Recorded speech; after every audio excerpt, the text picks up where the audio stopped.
Well, hello and welcome to everyone to this webinar event with BorrowBox and best-selling booker shortlisted author Graeme Macrae Burnet. I'm just seeing you all enter into the Zoom space, so please feel free while we're letting everyone enter to let us know where you are watching from, because we are coming to you from Melbourne, Australia and Glasgow, Scotland. But would be interested to know where you're coming to us from and listening to us from Australia, New Zealand, the UK, Ireland, Scotland. So just let us know. You can see down the bottom, there's a chat button there, and we can then get started once we feel like the room is pretty full. We've got a big group tonight.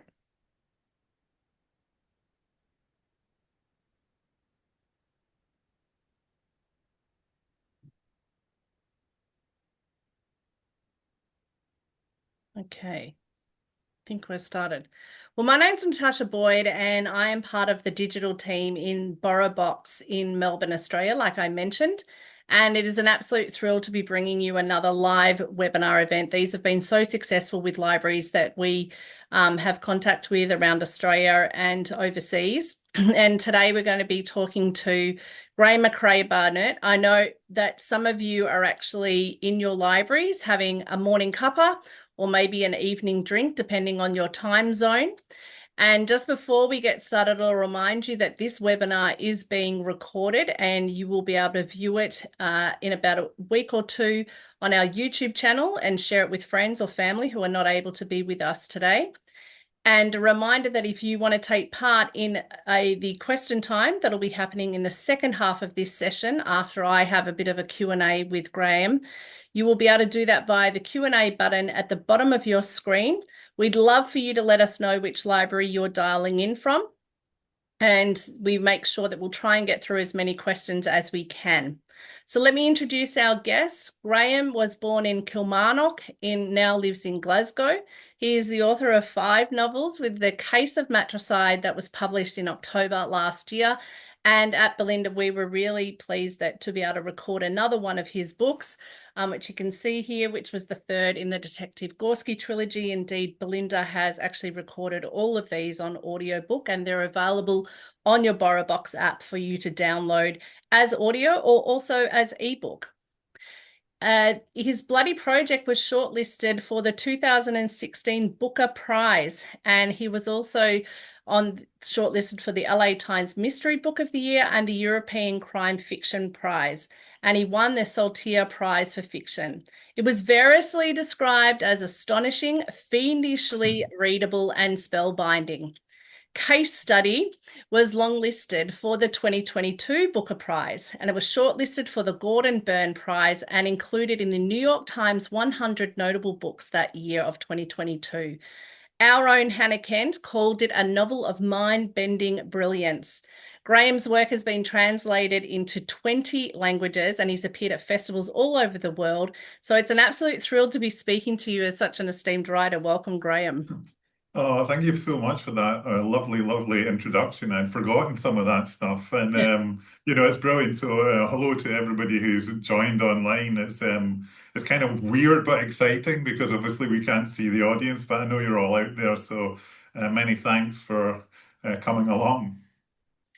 So I just want to go back a bit before we talk about A Case of Matricide, because I mean, all of your writing I have just found clever and experimental in style. They are full of quite imaginative, intriguing characters, sometimes who I can't say I always like or respect, because there's a few dark characters in there. But what they do really do for us as readers is they don't allow you to just passively kind of believe what is always being told to you, and that you can't take things for granted. That's one of the things that I have found fascinating, and it just kind of hooks you in on this slow burn ride through all of them, whether it's the Gorski trilogy or the standalones that you've done. But what I found even more interesting when I was reading about you was that you actually came to writing quite late in life. Like, this wasn't in terms of you being a published author. So I just wanted to touch on that. How come that sort of journey happened for you at that time period? Well, I probably spent too much time in the pub, but I just because it's important, I think, just to acknowledge the fact that this is a kind of library event, and libraries have had a very important part in my life. When I was a child, my mum would take me to the Kilmarnock, the Dick Institute, which was an old, Victorian library built by a sort of Victorian benefactor, like many Scottish libraries, and she would take me once a week, and we would take books out. I wasn't a huge reader as a child, but then as a teenager, later on, I kind of started discovering literature. And I read the book that kind of changed everything for me was Catcher in the Rye, which I came across completely by chance. And I remember very, very clearly reading the opening lines of that book. I'm not going to give you all that David Copperfield kind of crap. And as a 17-year-old boy growing up in the small town of Kilmarnock, where I was itching with discontent. Suddenly I found a book that really spoke to me, and it spoke in my voice. And I felt like literature was not something out there for other people. It was for me. And that book and this is an answer to your question. I actually started writing, when I was a teenager. And I wrote, numerous short stories when I was a student at Glasgow University. And although in my 20s, I kind of traveled around Europe quite a lot, I worked as a teacher of English as a foreign language. And I was almost always writing something. And so by the time I published The Disappearance of Adele Badeau, when I was 46, I had been serving a long apprenticeship. Um, and I think all that unpublished stuff I wrote, it really was me. I think I was learning the craft of writing, and I was trying different styles and so on. So the great thing about writing novels is there's no barrier, there's no age barrier to entry. I've kind of given up on my idea of becoming a professional footballer now because I'm too old. But I'm 57 now. My publisher published the first novel a few years ago by an author who was in her 70s, so it's a very open field for, and age can be a benefit, youth can be a benefit. So it was kind of a long journey. It took me about 3 years to write The Disappearance of Del Bodeau, and it took about 3 years before it finally was actually published. So it's a slow process, but. Yeah, that's kind of the story. The other aspect about the importance of libraries is that I write. When I was writing at Del Bodeau, I got into the habit of going to the Mitchell Library in Glasgow, which is an enormous public library with a lot of workspaces. And that was kind of almost transformational for me as well, going to a place to work. And I still use public libraries in Glasgow to go and write, and I find it a good place to concentrate. I think they're just such diverse places now, libraries. It's not just that quiet place of Yeah. going finding a book, but there's a lot of happenings and a lot of different communities that are meeting there. And, there's writers writing there and, other people having conversations and learning ICT skills. I think it's, Oh, a I know, wonderful thing. absolutely, absolutely, and it's underappreciated. People still think libraries are just a place for borrowing books. Mm, But I always saw people in the Mitchell Library using the free internet services. Not everybody can afford it, especially mm, in a place like Glasgow. And I started using my local library. I moved house recently, and I was coming out of the library one afternoon, and that some old guy had been sitting reading all afternoon. And he just started talking to me, and he was like, "Oh man, that Devil's Island, what a place." And he'd been reading Papillon by Henri Charrier, and he'd been reading the book in the library and just put it back in the shelf. And then he was going to come back the next day. But he struck up a conversation with me, mm, and I was like, "This is what a library is about." And mm. at the same time, on that very same day, there was a table of people discussing, planning for a community garden in the library. And, so I'm a big library fan. Um, I think that's the beautiful thing because libraries aren't trying to sell us anything in a very capitalist culture. They don't want yeah. anything from us other than to participate. I think it's a good thing, obviously, for those of you who are tuning in and aren't familiar with BorrowBox. It's a free library app where you can access these books, which means that everyone of, any kind of economic class can access these books. But you obviously still get paid through royalties. I want to just go back to you then talked about that you were 46, you released The Disappearance of Adele Bordeaux, which is the first book in the Gorski trilogy. And Yeah. then you write your second book in Ah. 2015, The Man Booker, shortlisted, His Bloody Project. I mean, that just must have been amazing. Your second book out of the gate. And I wondered how you kind of dealt with that attention globally and the kind of then pressure of the expectations perhaps that it placed on you. I mean, in terms of, I mean, first of all, I mean, it's very difficult to make a living as a writer. And at that point, I certainly wasn't making a living as a writer. I was working as a painter and decorator, and I was actually painting a women's toilet when I got the phone call saying I'd been longlisted for the Booker Prize. Right. Um, uh, even although we know the Booker Prize is a big deal, and especially people who are maybe work in the sort of publishing and industries know it's a big deal, I had no idea how big a deal it was.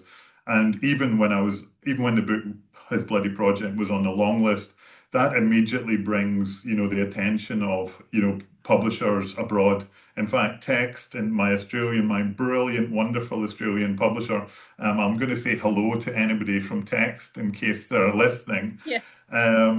They actually read His Bloody Project very quickly, and they asked if I'd written anything else. And Michael Hayward there, immediately, made an offer for both His Bloody Project and The Disappearance of Adele Bordeaux. And that process, really took place around the world, and that, as you said, the book's been published in over 20 languages, which is, I mean, there's one thing I love, it's to be translated and published abroad. I think it's an incredible privilege.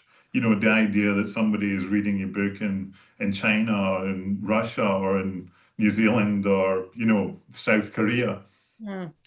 Um, in terms of the attention, I mean, I'm a fairly sociable person. Okay. I'd played some live music. I'd worked in the media, and I'd done interviews from the behind the camera. So I think I was quite prepared for it, and I knew a little bit about what was required when you do a media sort of appearance. Um, I suppose, yeah. I think I was going to say something else, just forgotten it. But yeah, no, I think I was reasonably well prepared, and it's also that maybe the thing about being a little bit older. If that had been my first book, I would have thought, all right, this is easy. But Yeah. my first book had sold 1,000 copies, and I was still working as a painter and decorator. And my dream of being a sort of full-time professional writer was very far away. So I just thought this is a once in a lifetime opportunity. I'm going to ride this wave for everything it's got. I'm going to do everything that's offered to me because this will not last. And it was a once in a lifetime. Even if I was to find myself in the shortlist of the Booker Prize again, it wouldn't have the same impact. I mean, it would have a wonderful impact, but on the book, but it wouldn't have the same impact on my life. It was completely life changing, and I'm still, managing to make a living as a writer because of that. Um, Oh, that's extraordinary. And it's heartwarming to know, I think for any writers that are listening, that you can have a book that perhaps, you're really proud of, perhaps hasn't got the scope that it's reached out to people. You're saying it sold 1,000 copies, and then it just yeah, takes, one prize because, you've been nominated for so many prizes. And then it just gets into the hands of people, like you're saying, once it gets translated, which will be interesting because when we come to the Gorski trilogy to talk about mm, translation, and then it has this effect on people all around the world reading it. yeah. When you came then to write your next book, was your publisher kind of putting pressure on you to kind of, because the interesting thing about His Bloody Project, and I'll just touch on it for those that aren't familiar, this was a kind of an historical book Hmm. set in a Scottish farming community. A teenage boy is, accused of a triple murder, and we get to know about the case and get through this kind of journey of his through court documents and evaluations, like, psych evaluations, and it's playing around with the form, in throughout the Yeah. whole book, to then we find out, is he going to be found guilty or not, and what's the Mm. ramifications of that.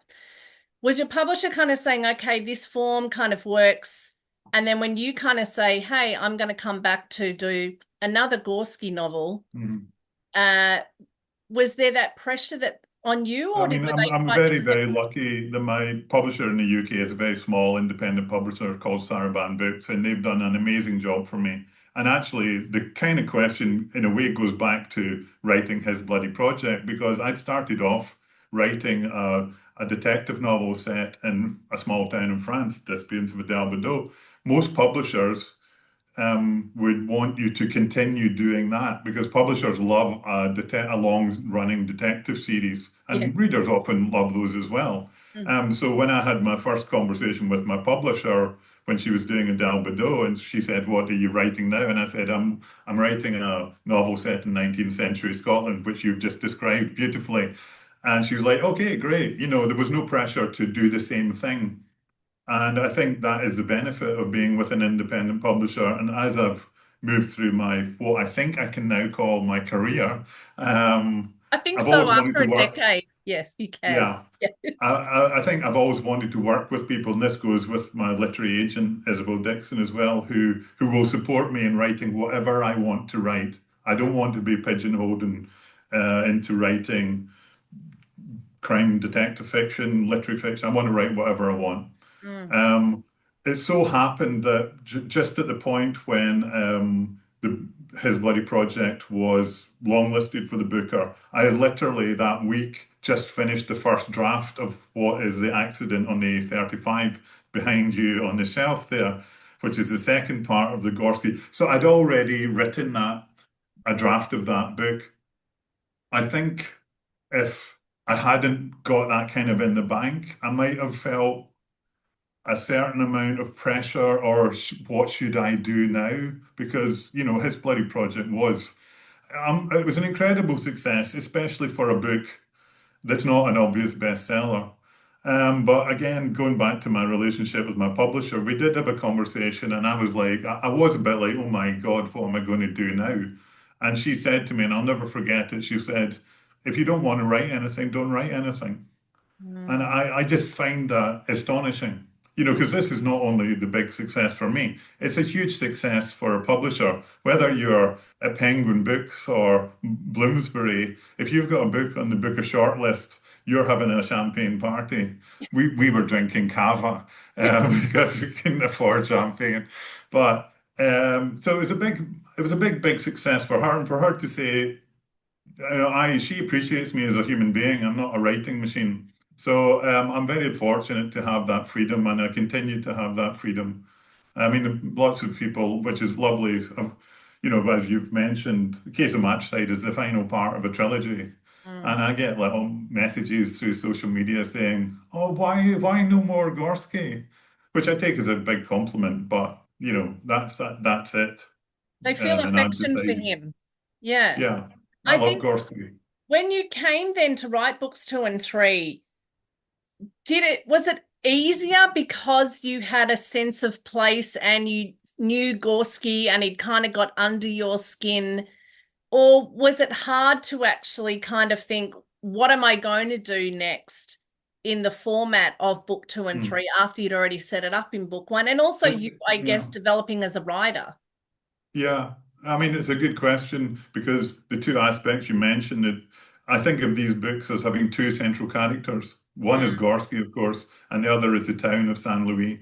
San mm, Louis is a character in the books, mm. and a very important character. And when I've gone back to San Louis and wandered around the streets feeling very suspicious, what are you doing here?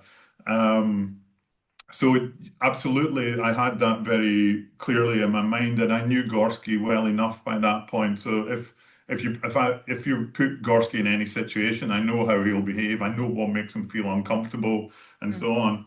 Um, these two books, The Accident on the and the Case of Matrix, by far the most difficult books I've written. People might think the sort of more obviously literary novels are more difficult, but with his bloody project and case study, there was a very big idea behind both those books in terms of the way I was going to structure the book. And maybe I never think in thematic terms, but I was aware that they were touching on sort of big, big questions.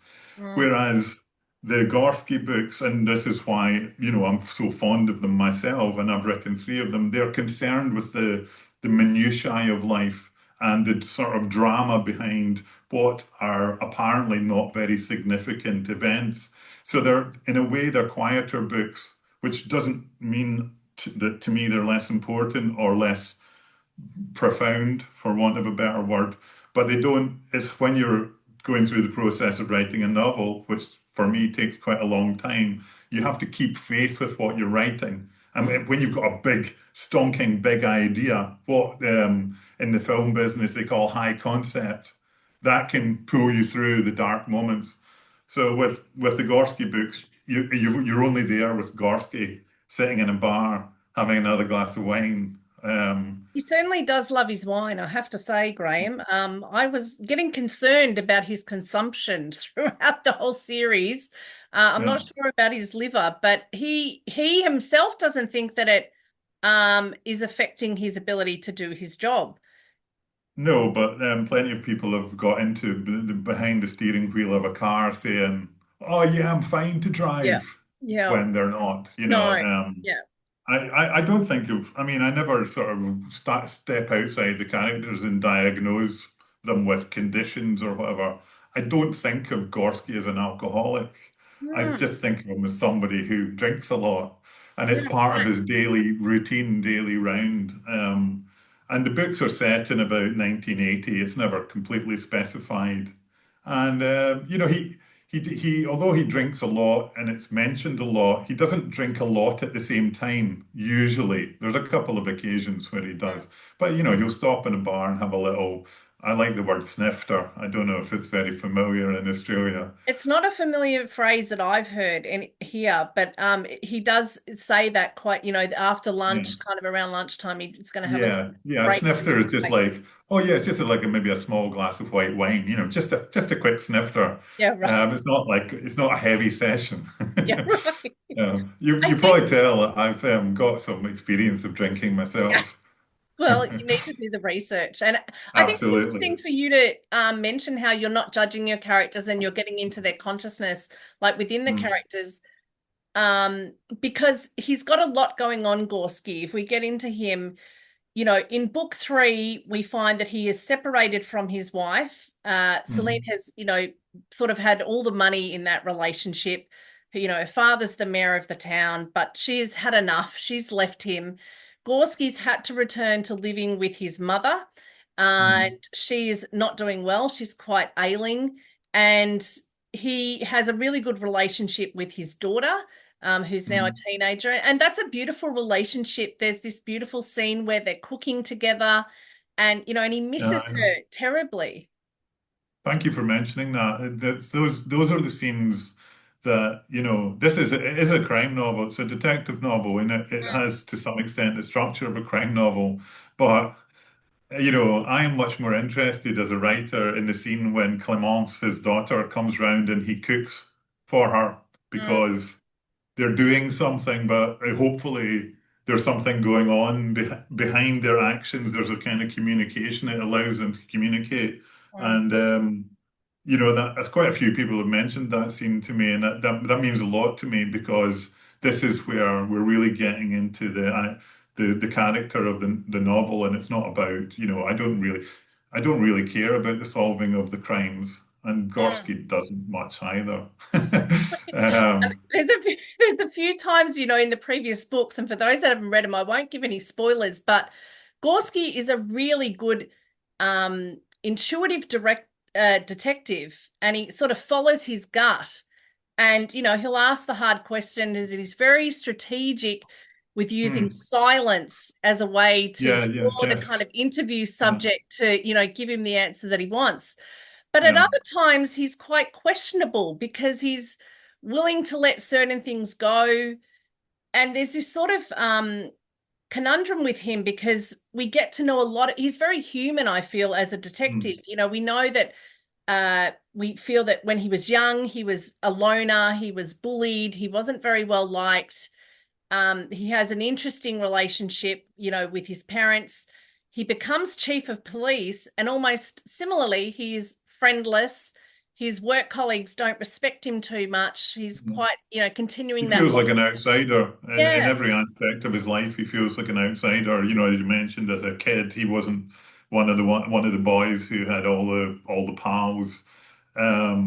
And then he married above his station. He marries the beautiful Celine, the daughter of the mayor, and it's because of this relationship that he's made chief of police. It's kind of nepotism, and that is kind of developed, and especially in the final book.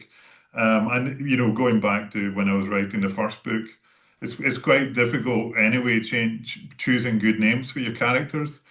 It's particularly different when you're doing it in a language that's not your native language, I say. And I eventually chose the name Gorski because it's clearly not a traditionally French name. And although we never really learn, there are hints about his parents coming from elsewhere. Mm, But this name sort of signifies his outsiderness and that he's not properly French, and he doesn't feel that he has the right to be a proper Frenchman sort of thing. So yeah, he's always conflicted. And I always think of Gorski as a man, as he's a human being who happens to be a detective. mm, I don't think of him as a detective. And it's true, all the things you say about his detective work. I shouldn't have said he doesn't care about the solving of the crimes. Actually, he does. He just goes about it in a quieter, more, maybe a more thoughtful way than, mm, a more, he's not a Sherlock Holmes who's going to have flashes of amazing intuition, and nor is he a sort of hard-boiled cop who goes around punching people on the jaw. You mm. know, I think he's more in. we get that sense of the private and the public personas. And Yeah, that's yeah, throughout all of the books. I think there's yeah, this idea of he's quite insecure, his internal thoughts. We get this kind of subjectivity of him as a man and how he views yeah, women, how he views, the people that he's interviewing, the people involved with cases. He's quite kind to his constable cop, Roland, acts as a mentor yeah. to him. But, and then there's other people that he's quite disparaging to, very quickly makes an opinion. Mm. So, Yeah, yeah. He doesn't like. There's a character called Robert Dweeman yeah, in the book, who's a writer whose mother thinks he's trying to kill her. And he takes against Robert Dweeman on the because he's wearing um, pull-on shoes. What do you call them? Slip-on shoes. And Gorski has a dislike of slip-on shoes and anybody who wears them, he's which immediately I kind of suspicious. share a little bit. Um, so yeah, yeah, but I, yeah, he's got his prejudices, like as we all do. but he also is worried about being judged. He second guesses Mm, himself a lot, yeah, Um, and if I touch on, where you set this novel, you're saying it's in the 1980s in Saint Louis. And for those who are not familiar, this is a real town in the eastern border of France, sort of close to Switzerland. And it really gives you a sense throughout all the books, and immediately from A Case of Matricide, we are dropped into this kind of very provincial village, as it were. The markets, the bars, the cafes, yeah, the yeah. protest that's happening with some shop, stall holders, and the people that are kind of at the cafe and the bar who work there as well as who are frequenting it as patrons. Yeah, It also, it's just those daily happenings. There's a beautiful quick reference that you give about a woman who has lost her dog and she goes to reach down and to pat the dog, but the dog's not there. And that, really hit me in the heart because I lost my beloved dog last year. So those little glimpses, it almost mm, felt very, you mentioned Dickens before. It's almost very Dickensian or Chekhov in a way where right. it's just the little daily minutiae of everything that's Yeah. happening. Yeah, I think, I mean, for me, as you mentioned, it's a very ordinary town, San Luis, and that was what fascinated me about it when I first moved there. And the thing about San Luis, there are lots of very ordinary towns with sort of ordinary post-war architecture. And but the thing about San Luis is it's right on the frontier and Mm, with Switzerland. And if you live in a frontier town, people are always passing through. mm, And I was brought up in a small town, and the first thing I wanted to do as a teenager was get out of there. I wanted to go somewhere bigger, somewhere more exciting, that life was elsewhere and life was not where I lived, which of course is both true and not true. But as a teenager, I think it's a good instinct to have. But if you're living in a frontier town, there are always people going elsewhere. You're seeing them. So if you're the person who remained there for your whole life and never got out, it's almost being rubbed in your face. So in the first book, there's a character called Manfred Bauman who's kind of the central character of that book, and he's similarly a kind of slightly creepy outsider, very. but he's never left the town, and his life kind of parallels Gorsky's. Gorsky is kind of the only person in any of the books who's actually happy to be in San Luis Mm, because as the books go on, I think he gets more of a understanding of his own mediocrity. And whereas as a young cop, he dreamt maybe of going to Paris or Marseille, where there's proper big crimes, murders, and violence. He finds now that he's kind of found his level. San Luis is his level. mm. He's not the big shot cop, and that this is his home and where he wants to be. And I hope there's a development of the character, over the three books, and Mm. rather than him just being a sort of static. I I think definitely there is. felt like each of the books, you're just peeling off to know more and more about his kind of mindset, but also he's discovering things about himself, and usually because who he's coming across with. So if we just touch on A Case of Matricide, there's kind of three main narratives that are going on. So as you said, the writer Robert, who actually has had success and gone, Yes. to the big smoke, as it were, to the big town, but has had to return to look after his aging mother, who is Yes. accused, calls in Gorski and says, hey, he's killed my dog and now he has threatened me and he's going to kill me. And Gorski Uh-huh. has to decide whether he's going to pick up that case to investigate or not. Uh-huh. Similarly, then we have another situation where a very sleazy factory owner, Mark Theroux, is found dead. And Yeah. there's that case that's kind of also, having to be investigated. And then thirdly, he gets pulled in by the hotel owner who has a Uh-huh. mysterious stranger that Gorski will refer to as the Slav for the very fact that he is staying too long in this town and no one can understand why he would want to Yeah. be a tourist in this town. I find that Yeah. extremely funny. And Yeah. their conversations and interactions were very appealing. And it kind of linked back. I thought you make a quote, you share a quote at the start of the book from, I know, one of your great influences, George Simenon, and Yeah. he had written in the Inspector Macrae book about Peter the Latvian. Was that kind of a homage to him, or um, what appealed to Um, you having this idea of a tourist coming into that town? with that, just I'll just mention the thing about the Slav, and then we'll talk about Simenon. Yeah, the thing about the Slav, as I mentioned, when I've gone over for the last two books, I went and spent some time in San Luis, and if you spend like a week in San Luis walking around the streets, taking photographs of ordinary buildings and sitting in cafes, doing apparently nothing, or sometimes with a notebook. And also like I'm 6'4" and I've got a noticeable haircut. I'm quite a conspicuous person, and all that overthinking and feelings of paranoia that I put into my characters of Manfred Bauman and Gorsky, that's just stuff that goes on in my head. So if I'm in San Luis for 5 days, going to cafes and bars and walking around, I feel quite conspicuous. And Mm. I expect the police to come up to me, the local police, and say, what are you doing here? And I'll be like, oh yeah, I'm writing a novel. And they'll be like, yeah, right.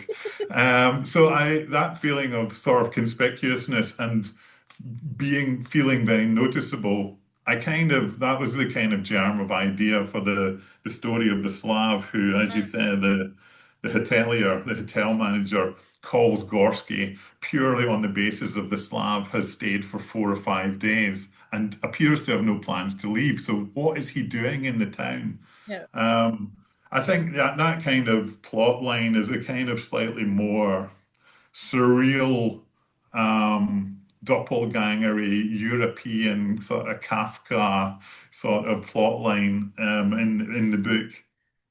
And it sort of, I suppose, with these three narrative strands that you've outlined, a part of the challenge was, trying to somehow they need to intersect, which, Mm. we don't want to give away anything, but um, or even as you read through the book, you might be wondering if there's any connection between I these felt various I felt events. invested. I thought, how are these potentially going to intersect? And I also felt invested whether one was going to take precedence or the other. Like you're really on Yeah. tenterhooks because it's not really about a who done it. It's almost like why are things happening? You know, Well, I mean, there's not until Mark Theroux drops dead. mm, And which officially drops dead of a heart attack. That's what the doctor's verdict is. mm, Until then, which is probably halfway through the book, there's not a crime as such.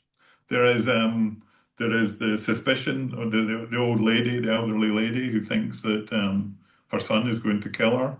Um, and Gorski feels obliged to investigate the death of the dog, and he mm, thinks this is beneath him, which it kind of is. He's the chief of police. He shouldn't mm, be, going to the vets and asking about dogs. Um, but I mean, I like the fact that you use the word invested, and you used it right at the beginning. It's about feeling a feeling of connection with the characters, and some of the characters you mentioned before. They are very dark. Roddy McRae and his bloody project. He's committed 3 murders. We know that from the beginning. He's committed some horrendous acts of violence. I mm, did a book group just last week with a group of women in another library in Ayrshire, and they were like, "Oh, we love Roddy," and I'm like, "He's done some really nasty things," and they're like, "Yeah, we don't care." It's like, and that this is the great. For me, character is everything. mm, It's characters which, as a reader, which of course I am, that's what draws me into a book, and that's where the emotional connection with a book that's where it comes from, in my opinion. mm, You can have all the intellectual ideas, and there are important sort of ideas running through the whole Gorski trilogy about free will and sort of whether you can ever have agency over your life. I mean, in a way, that's the kind of key question. But if you don't care about Gorski, then, and I don't mean you like him. It doesn't matter if you like him or you don't like him, or you like Roddy McRae or you don't like Roddy McRae, but you feel that you know him as a mm. human being, and you feel he's got some sort of psychological depth. That's um, in a way the most important thing for me. So that sort of feeling of engagement that You do readers feel feel that for.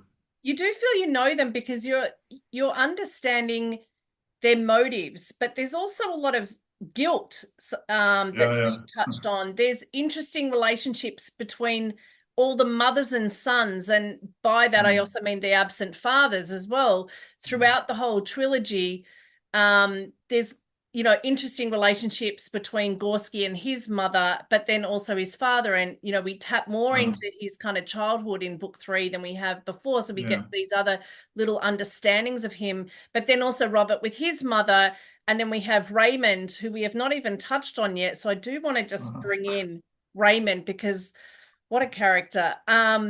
So for those that haven't read the trilogy, we've obviously been talking about these 3 narrative threads that are going through the book, but overlaid over this is a really interesting structure, uh, let's say leaning into metafiction. And it was really interesting to me to come to the end of the first book when that was revealed. And I almost had to go back to the start and almost start reading again, like had I missed something. And that That's kind my of, favorite. That's my favorite reaction to somebody reading one of my books. I always want them to get to the end and go, "What?"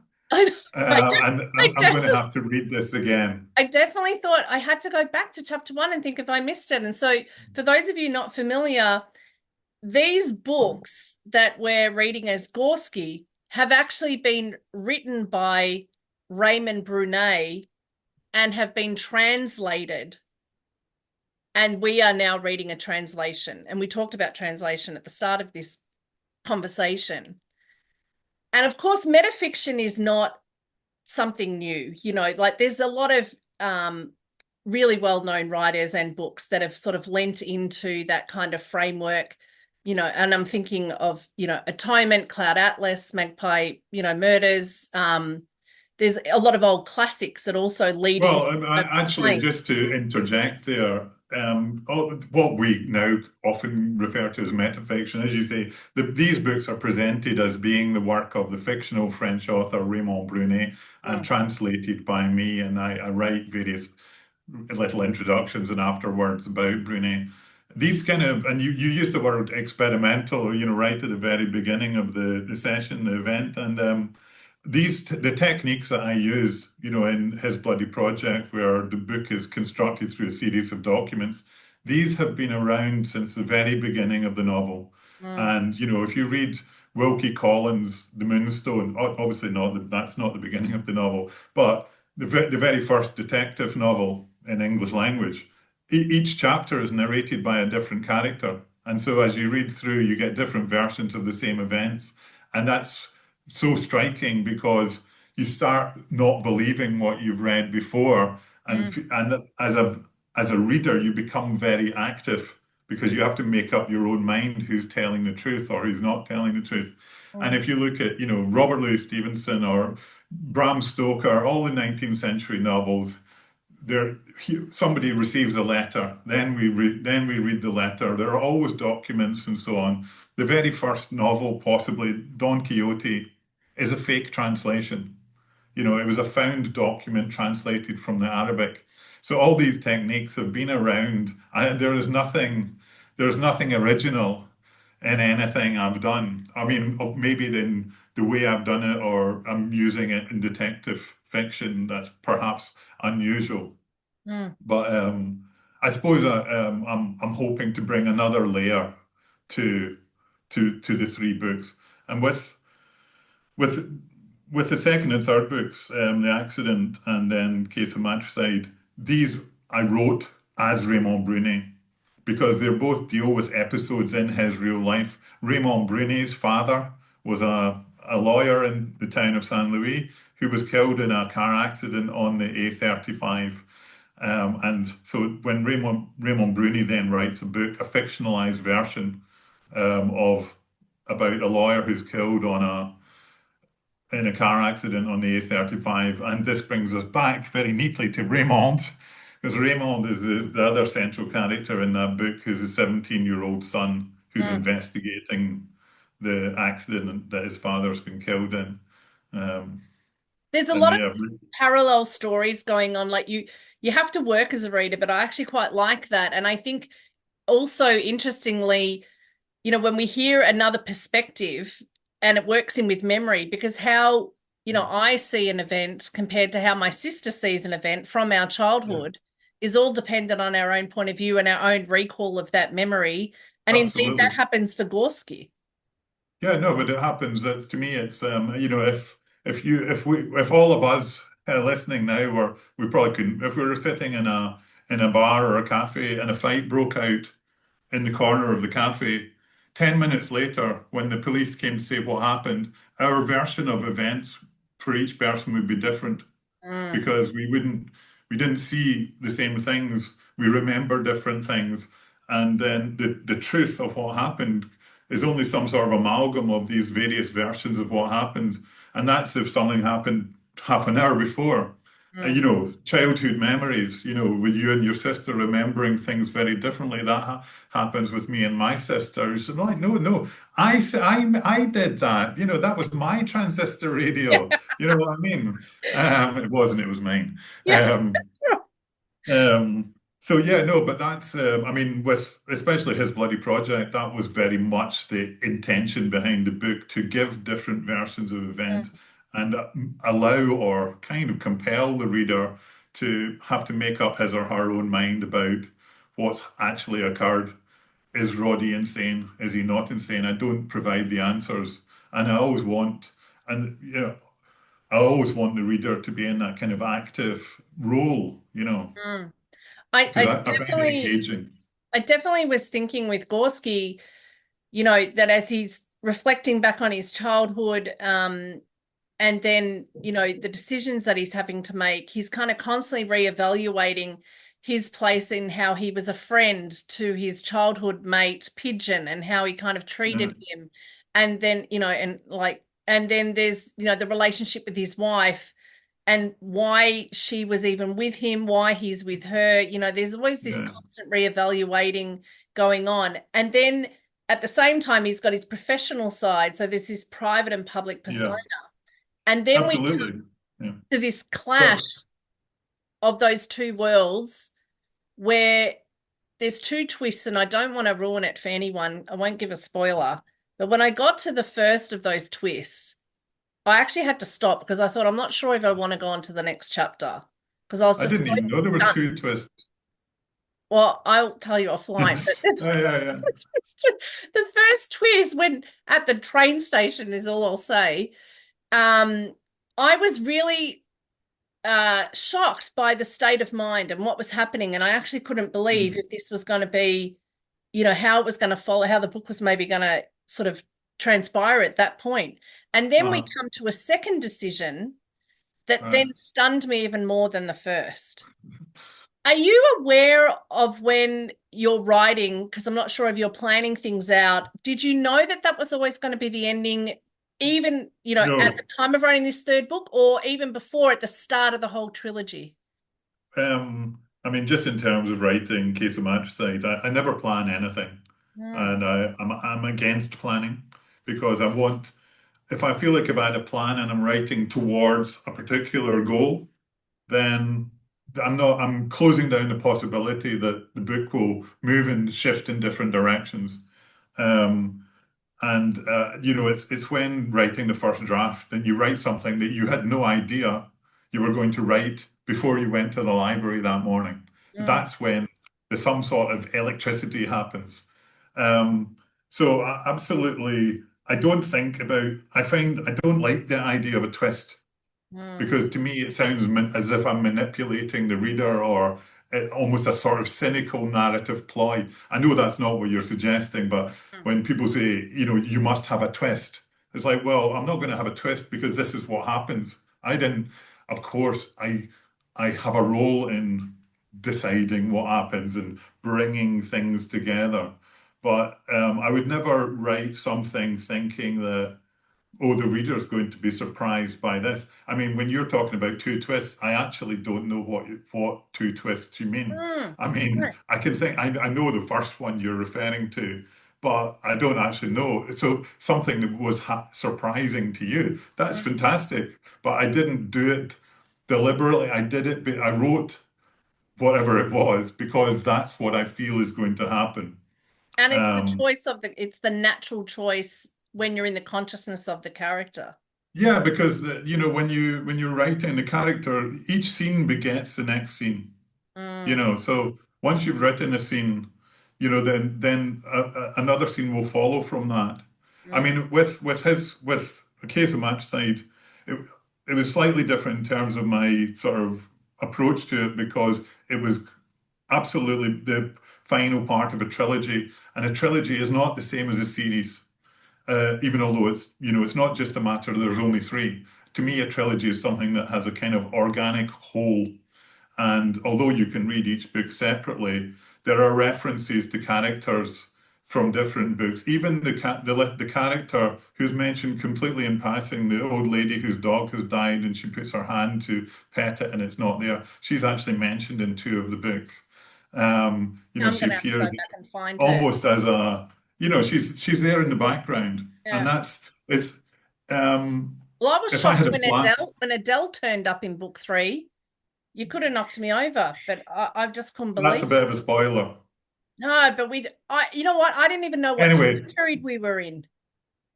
sorry. I didn't know what time period we were in. Yeah, I well, didn't know if we looped back. When I wrote the first book, I actually deliberately erased all signifiers of time. But the big Mm, one in Europe is when France adopted the euro. So I never mention in that book whether they're using francs or euros. yeah, right. I just refer to banknotes and so on. Yeah, it's It's quite fun. clearly in the past, but I wanted to have a sort of feeling of timelessness Mm, because when I visited San Luis, I felt like this is a place that never changes. mm, And I first went there in 2000, about the year 2000, and I had lunch in this place called the Restaurant de la Poste, which in the very important location in the books, it's called the Restaurant de la Cloche in the books.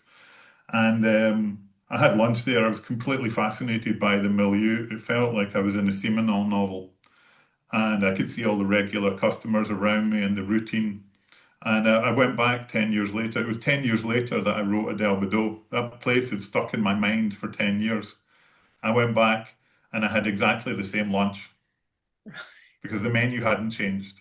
yeah. And that was the sense of unchanging routine Mm, was so sort of important for me in writing those books. And that's why I wanted it to feel kind of timeless, that you didn't really know. Obviously, there's no mobile phones, there's no computers. mm. But that's what I was going for. Gorski is definitely a person of routine. Like he likes, and he doesn't even like if things, in the town, the people running those places, they like people to sit in their same places and kind of they know how everyone's going to behave. I just Absolutely. want to turn over to some questions because we've got some Yep. coming through. So if anyone wants to ask a question, please do it through the Q&A button Don't at be the bottom shy. of your screen. So we've got Carla from the Gold Coast in Queensland. She said, apart from novelists, are there any films or plays that influenced your work? I love that question because you often get asked about influences and it's usually your literary references, but Mm, I'm a massive cinema fan. And there's a particular influence on this trilogy from the cinema, which is Krzysztof Kieslowski's Three Colors trilogy. mhm, Um, a Polish director, quite European art house stuff.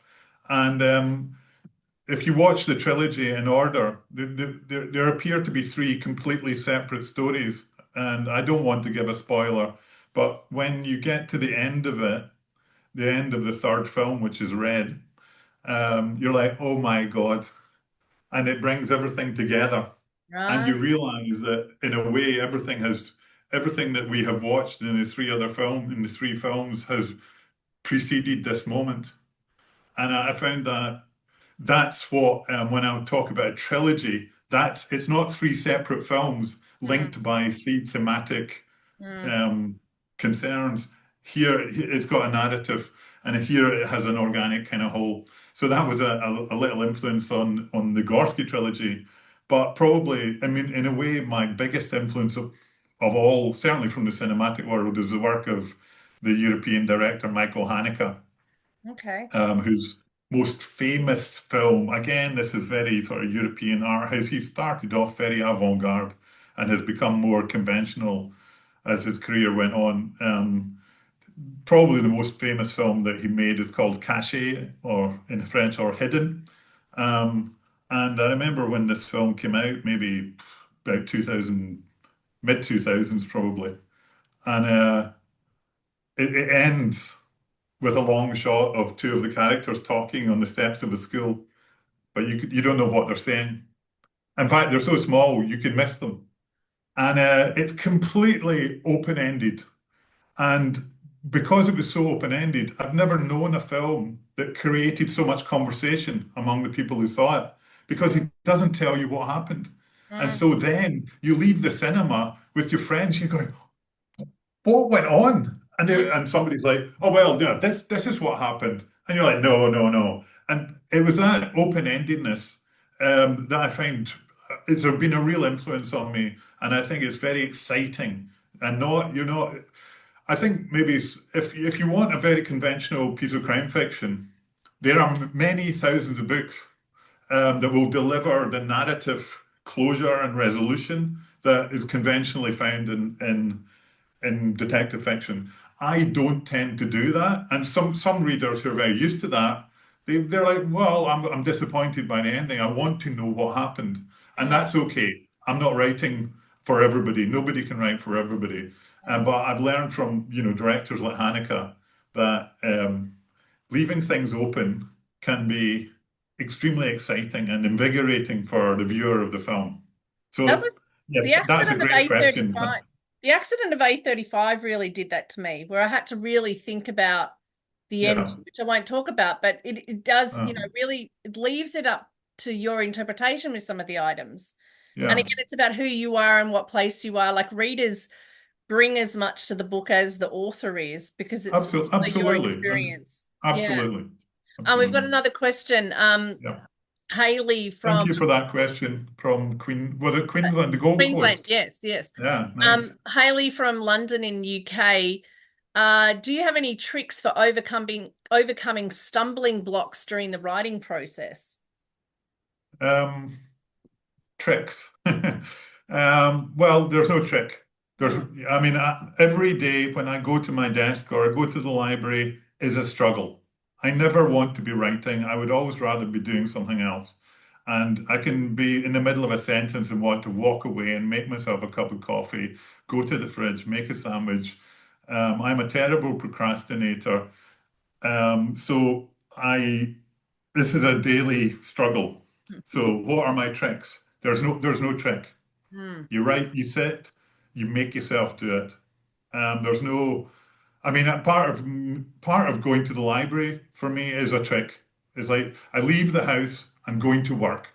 mm-hmm, There are less distractions. If I go to the library for 3 or 4 hours, I'll do more in 3 or 4 hours than I'll do in a whole day at home. mm, So that's always, in a way, that's my magic trick.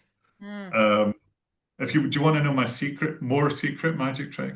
I would love to know, unless you're My going to get more secret carded out magic with me. trick Yeah. is if I'm writing the first draft of something, and this is something you can't do in a library, is like I'll have a couple of glasses of red wine. And I don't write drunk because although if you do that, the point is the feeling. You, I guess maybe is it Haley? Maybe Haley writes too. I'm guessing this is a question from a writer. My brain is my enemy. My brain tells me that despite the success I've had, everything I'm writing is merde, as they would say in French. And, why am I doing it? It's worthless. Nobody will want to read. Why is anybody going to want to read a book about an unsuccessful French cop in an uninteresting town? And it's a struggle. And my brain is always telling me that. So I need to turn my brain off because, I need to not be listening to those negative thoughts. And sometimes, having a glass of wine, because alcohol is a sort of it lifts your inhibitions, and you can't be in a relationship with what you're writing when you feel inhibited. Mm, You have to give it everything, mm, and you pour your whole self into it. You don't need to publish anything, but when you're there at the coalface writing your first draft, you go to the dark places, you write the unpleasant things. You can decide later whether you're comfortable with people reading them, but I find a glass of wine can help lift the inhibitions. We have a So comment from I would say go to the library mm, and don't drink wine in the library though. probably These two no, things do not go together.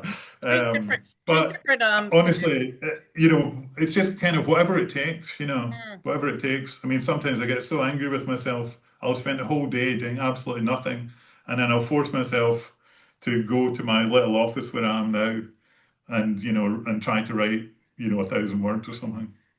So yeah, good luck with your struggles, Haley, if you're struggling too. I can't see you, but I feel your pain.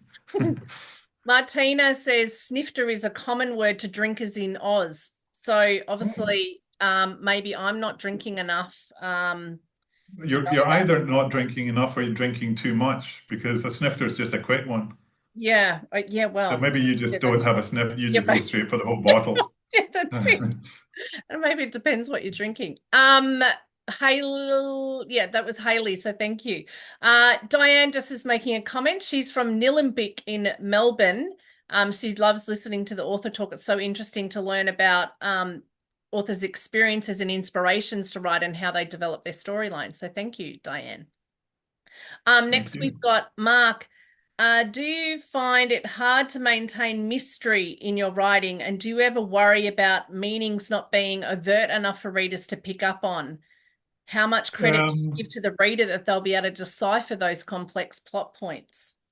I have respect for my readers, and I expect them to be top of the class when it comes to perceiving things. I mean, you put things in books, and nobody ever notices or mentions them. But it's not a question of being smart. It's just like you I always try to make the text rich. And there might be little things. I mean, there's throughout the whole of the Gorski trilogy, there's quite a lot of references to the work of Emile Zola. And Mm, I would never write something where, in order to understand what's going on, you need to get the reference to Zola because most people haven't read Zola. But it's there, and it might provide a little bit of extra pleasure to a particular reader. mm, But another reference to something else, the way the noise somebody's slippers makes on a linoleum floor, that might give pleasure to somebody because they recognize, oh, that's like the noise my mother's slippers used to make on the linoleum floor. But if you've never had a linoleum floor, you don't it means nothing to you. mm, So I don't, I don't think about the reader because there's no such thing as the reader. There's only readers, and every reader brings their life experience and their reading experience to the book. And you hope that they get something from your book. It doesn't have to be what I put in the book. And people often tell me things that they've interpreted from my books that I'm like it's like when you say, "Oh, there's two twists." I'm like, "Is there?" mm. I have no idea. So Or I even about don't, the I dog. don't. Like the dog struck me because I've had a dog and I've lost a Yeah, dog. yeah. Someone Well, else yeah, might yeah. just override that, really, Yes, believe it or not, there are people who don't like dogs. I I don't know. mean, I don't know what's wrong with those. there are quite a lot of dogs in my books, actually. There's often people walking past with dogs and old ladies Well, with lap dogs. when Robert's mum said that he killed his dog, I did get really upset. So, Yeah, because I thought maybe, it was a lot really dramatic. yeah. Uh, just a comment, Graham says hello and greetings from Leicester in the East Midlands in the UK. That'll be Leicester. Leicester, thank you for, Sorry about Jamie Vardy. okay.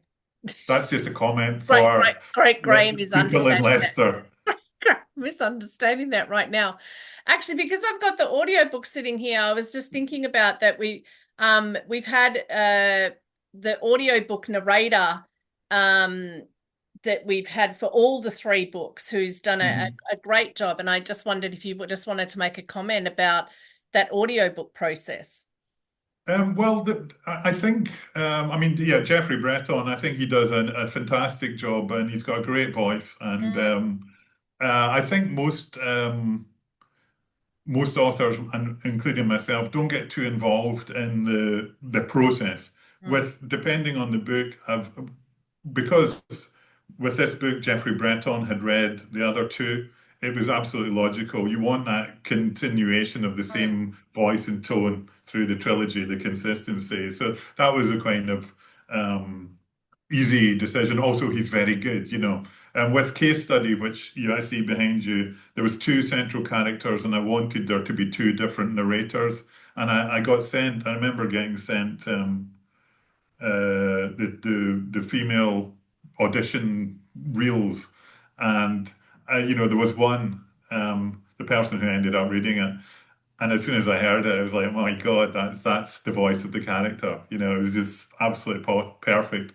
So, but beyond sometimes getting sent some tapes, to feel if that feels right, mm, that's pretty much the extent of my involvement. And while I've listened to excerpts, it's you know, it's like translation. Translation's a process of interpretation, and then rendering into the second language. Similarly, if you're reading somebody else's work, you're interpreting the sentences. So if I read a passage at an event, I have my particular way of reading it. I might pause here, place emphasis on certain words. And then when you hear somebody else read that same passage, you're like, if they don't read it the same way as you hear it in your head, it feels a bit wrong.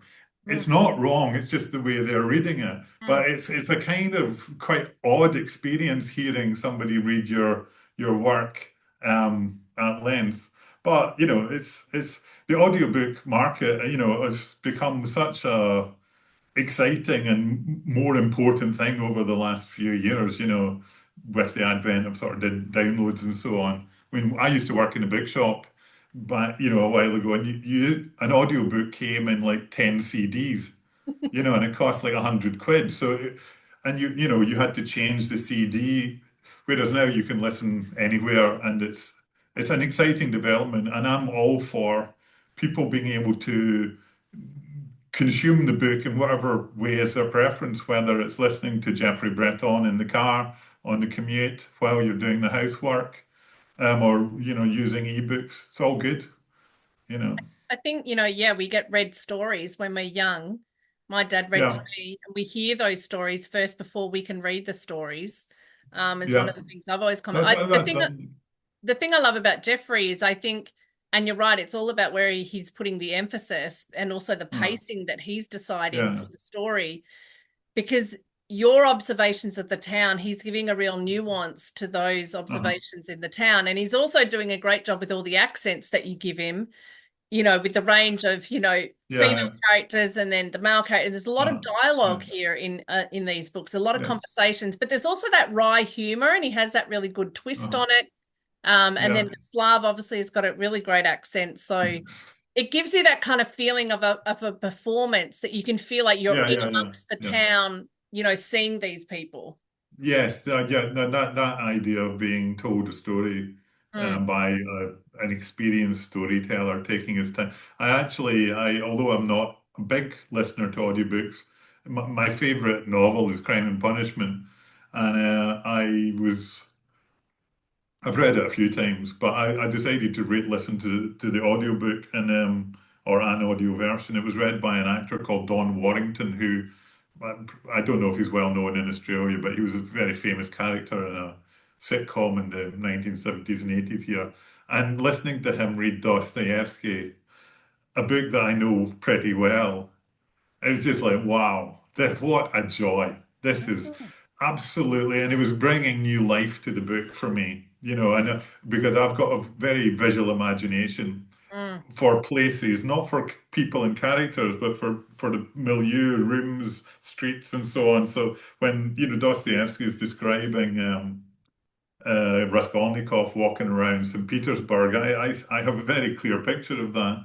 And then you've got Don Warrington reading, and it just breathes another level of life into it. So when it's done well, as you're describing, and you're making me want to listen to my own audiobook.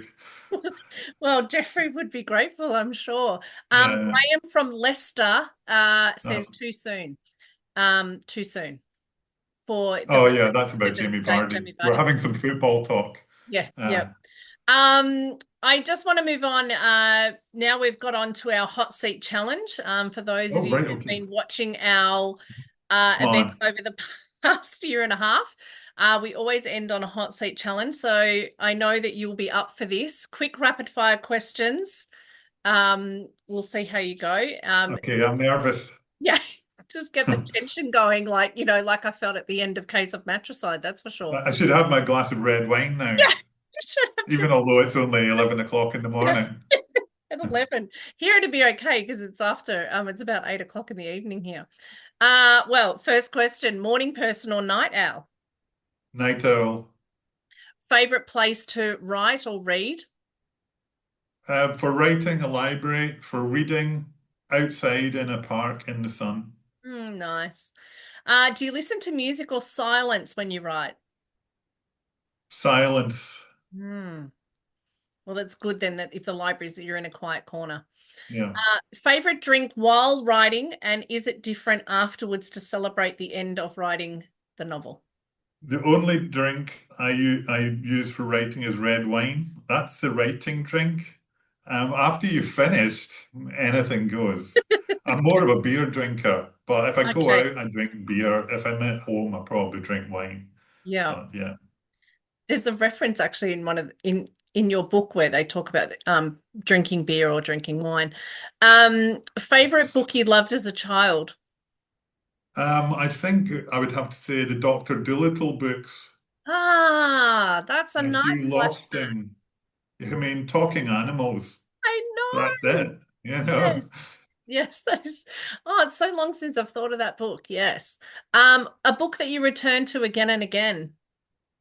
Crime and Punishment, Ah, but also the work of George Simenon. yeah, we didn't come We, back to him. we didn't. What We'll is need it to do about? What is it another. about him that you keep coming We back need to? an hour, but Yeah. basically, he is the great craftsman. I mean, Hmm. if people don't know Simenon's work, he wrote 200 novels. Most famously, the Maigret novels. The Maigret novels are not his best novels. He wrote like 120 standalone novels, very short. But he's the consummate craftsman, and I learned so much and things we've spoken about. The observation of detail, the inclusion of detail that brings a scene to life. He writes very sparse, very spare prose. He was one of the biggest selling authors of the 20th century. Hmm. But also he handles time incredibly well. So these little miniature flashbacks you get, which is something people don't notice about his work. But I return to his work when I feel like I've forgotten how to write. I'll go and read some Simenon, and Well, it's there's just like another trick then. that's a trick. Yeah, read some Yeah. Simenon. It's like keep it simple. Mm, Keep it simple. If you read a masterpiece, the Spy Who Came In from the Cold by John le Carre. Very short book. It's just like he's just telling the story. mm. It's like he makes it look easy, and that the great writing often looks easy. It's not. That's making it look easy is the hard thing. It's the duck Um, paddling underneath the water.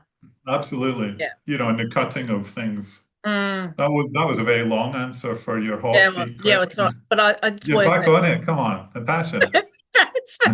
First person you show your completed draft to.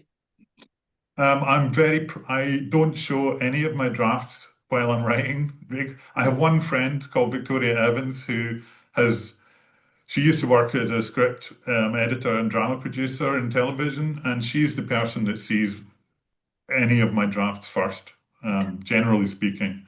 After that, it goes to the publisher or the editor or Mm, my agent. yeah. But I've just sent a draft last week to an editor, and nobody's read a word of it. We heard it here first, guys. Yeah, yeah. It's called Don't come to us. Bimbecula. It's called Bimbecula, and it will be published in Australia by text. Okay. Well, we'll look out for it. So We heard it here. maybe they'll invite me over this time. Yes, yes, that would be amazing. We can have another chat. Your snack of choice while writing. Are you savory Weirdly, or I'm a spicy? terrible snacker, but I Mm. don't snack when I write. Oh, Worse, I often chew gum. yeah. So no snacking No because snacking for health. you're typing or writing. I mean, Mm. I'm a man. I can't multitask. Multitask. If I'm snacking, I'm snacking. That's all I'm doing. Well, my next question was, do you write using pen and paper or do you type on the PC? I'm more on the PC, but I do use notebooks. Ah, I have one of these notebooks for all my books, and often, for example, if I sometimes forget, so sometimes I just yeah, scribble things on pieces of paper yeah, yeah. and stick them in. The But ramblings. I like writing by hand, but it feels like it's hard to keep track of where you are.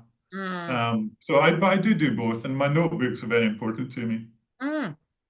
Uh, f- would you prefer to visit the past or the future? I live in the past Mm, already. mm. I have not reached. I am very much a person of the 20th century. All my sort of tastes really are. I like 20th century art. I like 20th century literature. So I suppose in that sense, I'm already in the future. Mm, Um, I mm, don't know. I think I'm not feeling too optimistic about the future.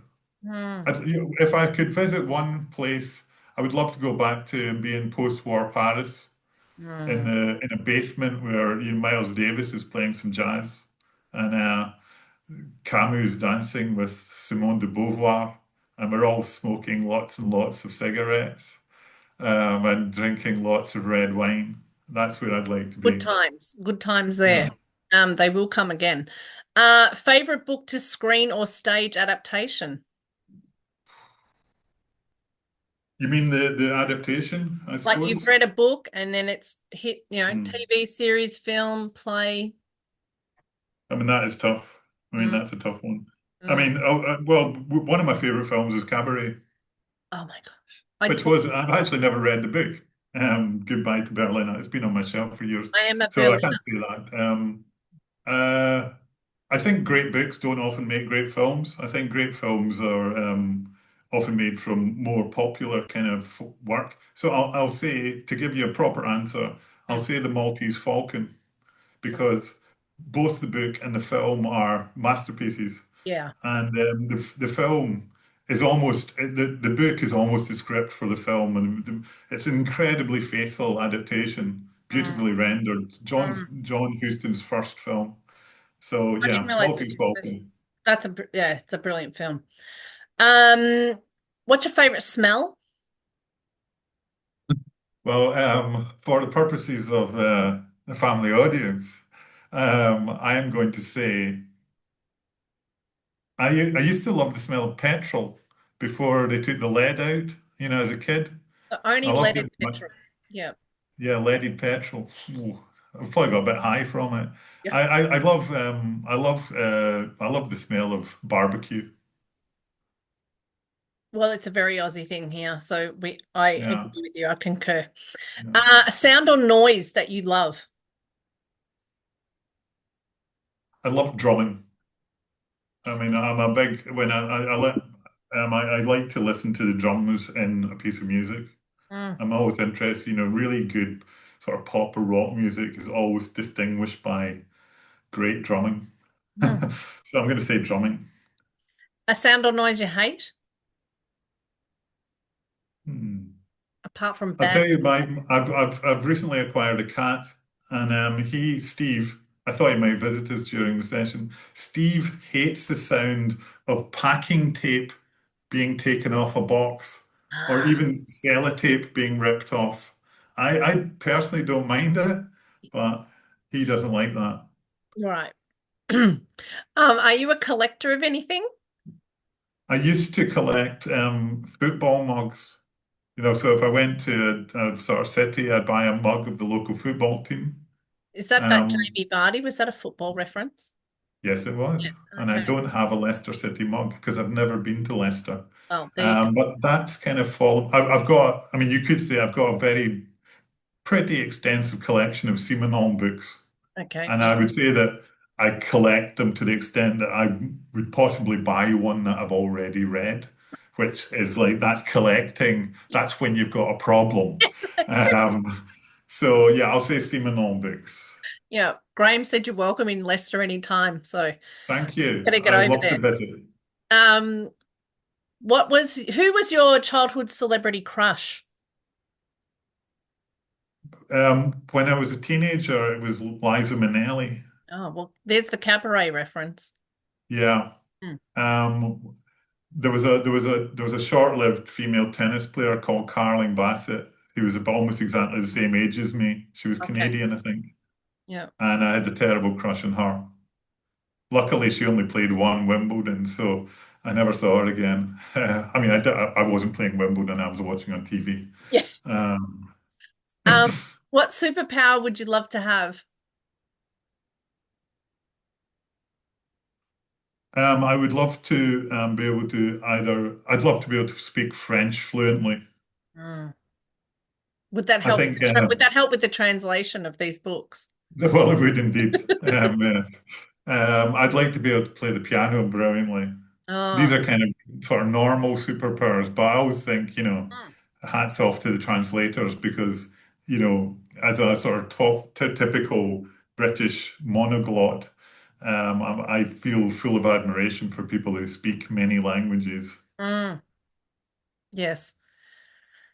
It is a skill. I learnt French for 4 years. And when I went to France, I was glad that I could Mm. pick it up, but I couldn't really speak. I could understand, but I couldn't Well, speak. my French, I can read French to some extent, Oh, and I can speak a bit, but I find French people speaking French together, just like, yeah. it's I can't follow it, So even if I knew all the words.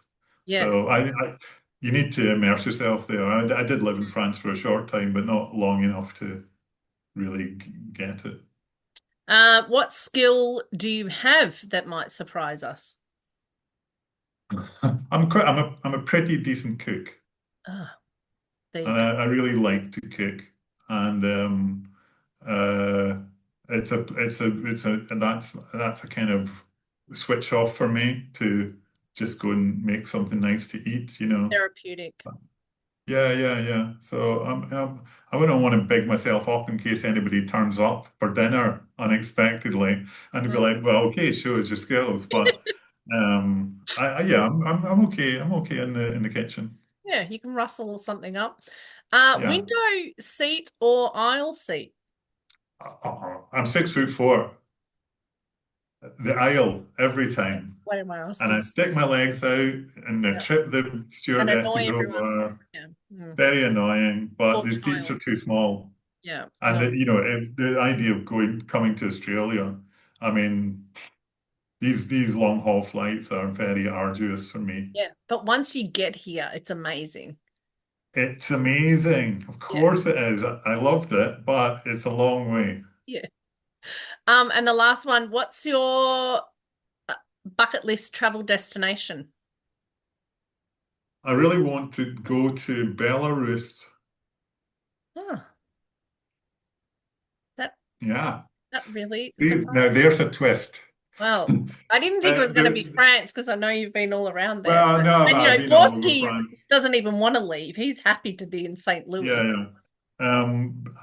Belarus is kind of fascinating. It's the last European dictatorship, so they say. Of course, there's another one, Mm, and they're kind of very closely allied to Russia at the moment, which, in my opinion, is not a very good thing.